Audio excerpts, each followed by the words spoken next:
Fail early, fail often, fail forward. It's always a little bit frustrating to me when people have a negative relationship with failure. Failure is a massive part of being able to be successful. You have to get comfortable with failure. You have to actually seek failure. Failure is where all of the lessons are. When you go to the gym and you work out, you're actually seeking failure. You want to take your muscles to the point where you get to failure, because that's where the adaptation is. That's where growth is. Successful people fail a lot. They fail a whole lot more than they succeed, but they extract the lessons from the failure, and they use that the energy, and they use the wisdom to come around to the next phase of success. You gotta take a shot. You have to live at the edge of your capabilities. You gotta live where you're almost certain you're going to fail. That's the reason for practice. Practice is controlled failure. You're getting to your limit, getting to your limit, getting to your limit. You can't lift that. You can't do that. Until you get to the point that all of a sudden your body makes the adjustment, and then you can do it. Failure actually helps you to recognize the areas where you need to evolve. So fail early, fail often, fail forward.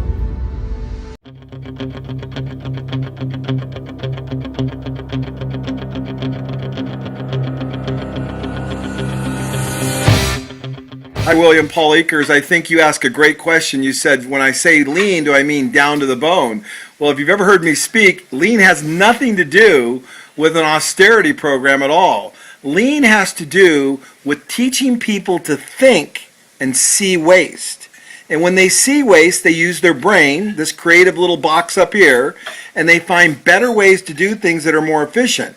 Now, in a lean model, the key is to continually do that. So if you have government adopting a lean strategy, you have millions of people evaluating what they're doing every day, seeing the waste, and then eliminating that through continuous improvement and creative thinking. The power of that is, most people immediately say, well, I'm going to work myself out of a job. Well, just the opposite happens. Because what happens is, in a lean environment, you're constantly coming up with better ideas, more creative ways to solve problems, so you come up with new innovations that actually create more jobs. In a true lean culture like mine, we never lay anyone off. We just keep hiring more people. That's the beauty of lean. It is not about cutting things down to the bone. It's just the opposite. It's about innovation, creativity, efficiency, and getting everybody engaged in solving the problem. And if we do that, we not only have a more efficient government, but we have an exciting government that provides better opportunity for everyone with less. That's what lean's all about.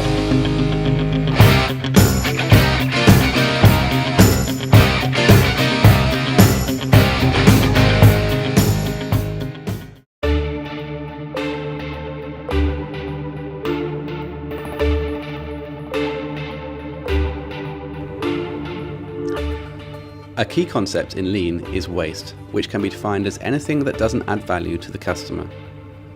In lean, there are 8 types of waste. The first, transport, is all about unnecessary movement of work. For example, sequential process steps are not co-located, or files are being transported from one location to the other. The second type of waste, inventory, is about holding information and material longer than required. For example, piles of unprocessed work, unread emails, or overstocked marketing materials. A third type of waste is motion, which is the non-value added movements of people, such as unnecessary meetings or walking to the copier and printer. Waiting causes waste through delays or stoppages. Waiting for instructions, waiting for the next production step, or simply running slow computers are all part of it. Another type of waste is overproduction. Unnecessary efforts producing work in excess or ahead of customer requirements. Think of printing paperwork before it's needed, or processing items before they're required in the next process step. A sixth type is over-processing. Unnecessary activity due to complex processes and systems, such as too many approvals or an application form where the same data is needed in different places. A defect is the effort involved in inspecting for and fixing defects, such as data entry errors. The eighth type of waste, unutilized people, covers aspects such as ignoring improvement ideas from people on the floor or restricting employees' responsibilities to make routine decisions. Rising up, back on the street, did my time, took my chances, went the distance, now I'm back on my feet, just a man and his... This is Par Lumber Salem's Lean Improvements. This is Ben. He's one of our customer service. Ben, do you have any improvements you think we can be making? Oh, I think one of the improvements that we need to make is build a new workstation for the customer service. This is our old one. It's been here since I've been here, and it just isn't quite working for us anymore. I think one of the things that we could do is we have a whole pallet of pack saddle pellets here that is just utilizing space that can be utilized for the new workstation. So one of the things we can do is just simply move it out to build a new workstation here. That sounds great. Let's see how it turns out. Par Lumber Salem Lean Improvements Part 2. Ben, what happened? So I'm back. So now we have built this new workstation that is obviously a lot nicer than the old one, have a lot more space. So now we got spaces for hammer tackers, staples, tools, baling twine to tie stuff down to customers' vehicles. We have a place to put all of our invoices from the day so we don't have to keep walking up front and going back here. So we're saving a little bit of time on that. We got a place to keep water bottles so they're not falling off forklifts. We got buckles for tying down stuff. We have red flags, shrink wrap, every single thing that we need to get our job done efficiently. Are you excited about using it? Oh yeah, of course we are.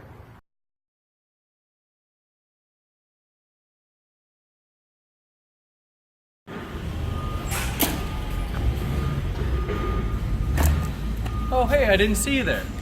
Well, now that I have your attention, I'd like to take a minute to talk about how we here at Par Hillsboro have been leaning up our stocking process. This was the old way of doing things. It was all jumbled up and inefficient.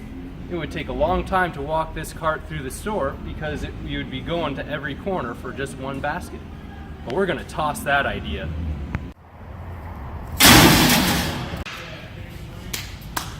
Well, now that we have that out of the way, I wanted to take a minute to show you our newer, more efficient way of putting stock away. These are our newer, bigger bins that allow for a lot more product to be brought inside at once. That saves time. It also has these organizers so we can put each product in its specific bin. It even has a map showing where these bins go on which aisles in the store. But wait, there's more. This is the final step of our leaning process. This is our centralized overstock location that allows both customer service and load builders to get the product they need to their customer quickly. Well, that's enough leaning around. Let's get back to work.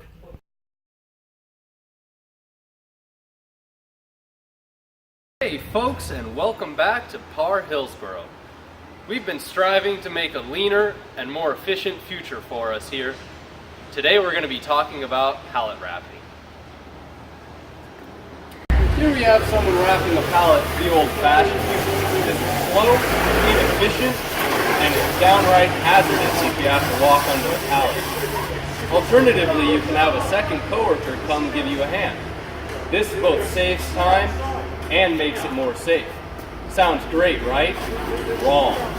This takes that coworker away from what they were doing in the first place and wastes even more time. Recently, our advanced team of scientists over at Research and Development have been working day and night to give us the latest and greatest in pallet wrapping technology. Look, here's one now.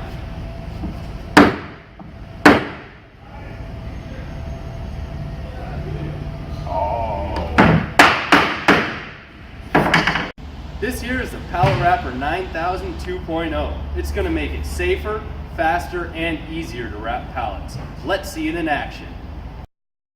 You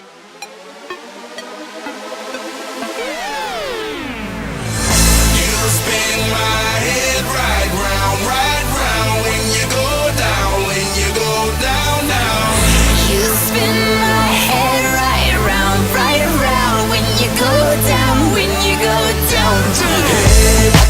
off with my swagger, hop in that whip, yo, I got places to go. People to see, time is precious, I look at my Cartier out of control. Just like my mind where I'm going, the women, the shorties know nothing but clothes. No stopping at my Pirelli's on, unlike my jewelry that's always on. I know the storm is coming, my pockets keep telling me it's gonna shower. Call up my homies, it's on and popping the night cause it's meant to be ours.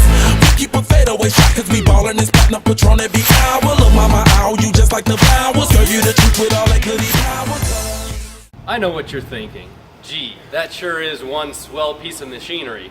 Well, you'd be right. That's enough leaning around and watching YouTube videos. Let's go make the future of PAR today.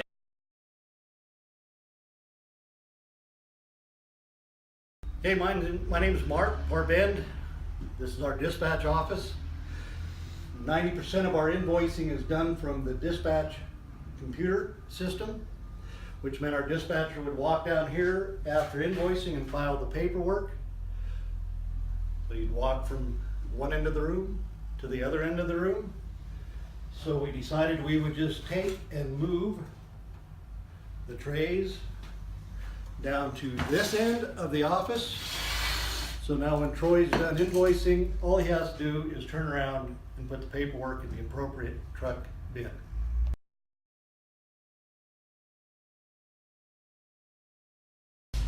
Hi, this is Teresa from PAR Lumber Bend, and this is our framing nail section, which has never really been organized. Nothing really had a home, and it was just a waste of time for all of us to try to find stuff for customers, whether it was or putting it away. So I came through here and categorized it by all of these are the strip nail, and this is front and back, and all of these are the coil nail, front and back. And in these sections they're categorized by length, shortest down to the longest. And then I went through and labeled, I made labels for hot tip galvanized is this bright green, brights are a white tag, and then the electro galvanized are these fluorescent yellow. And I came through and put a little cheat sheet on there just in case people needed to know what they categorized. So hopefully it will save us a lot of time. Load builders looking for things and customer service putting them away. So far it seems to have helped. Everybody appreciated it.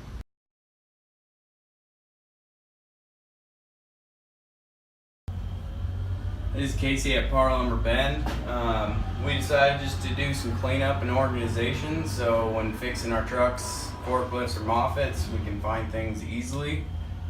Before we had stuff spread out in 5 different locations. Now everything's labeled, marked, and all located so we can keep track of everything.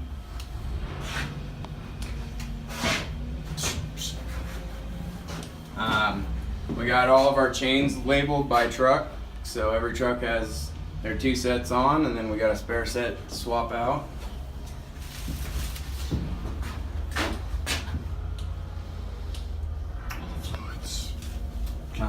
We got fluids, got our extra flare kits. All of our parts are organized by truck, so we got Peterbilt and Sterlings, and then all Moffett parts. And this probably saves us more time than we could probably count on. This is Scott with PAR Lumber and Bend. I'm going to kind of show you what we did to try to curb our loss on about our top 6 moving house wraps. What we did is we separated the 4 biggest movers, and then we got the 2 other ones that we put over in this A-frame over here, and we color coded 10-footers and 9-footers, and then we put a board up showing the SKUs, the descriptions, and everything, and like I said, color coded, so there shouldn't be a problem pulling the right house wrap. And then we did the same thing down here with our home guard wraps. We carry in this yard 5 different home guard wraps, and so same thing, we color coded our our wraps themselves with the color, and then we put a skew on the chain protecting them, and then a skew on the base of the A-frame, and then we made a sign that shows what the color codings mean, or in other words what the skew and the description and everything of each one of these wraps is, and we put it on the end of the A-frame here, and it gives them a nice little menu of what is. And then we're simply going to have to police them as they come in and make sure they get put in the right A-frame, and should make cycle counting and pulling them a lot easier, and hopefully this will solve the problem. Aristotle said you are what you repeatedly do. Therefore, excellence ought to be a habit, not an act. Don't ever forget that. George Washington Carver said, when common people do common things in uncommon ways, they command the attention of the world. I just described your grandmother. I know you're tough. I know you're seaworthy, but always remember to be kind. Always. Don't ever forget that.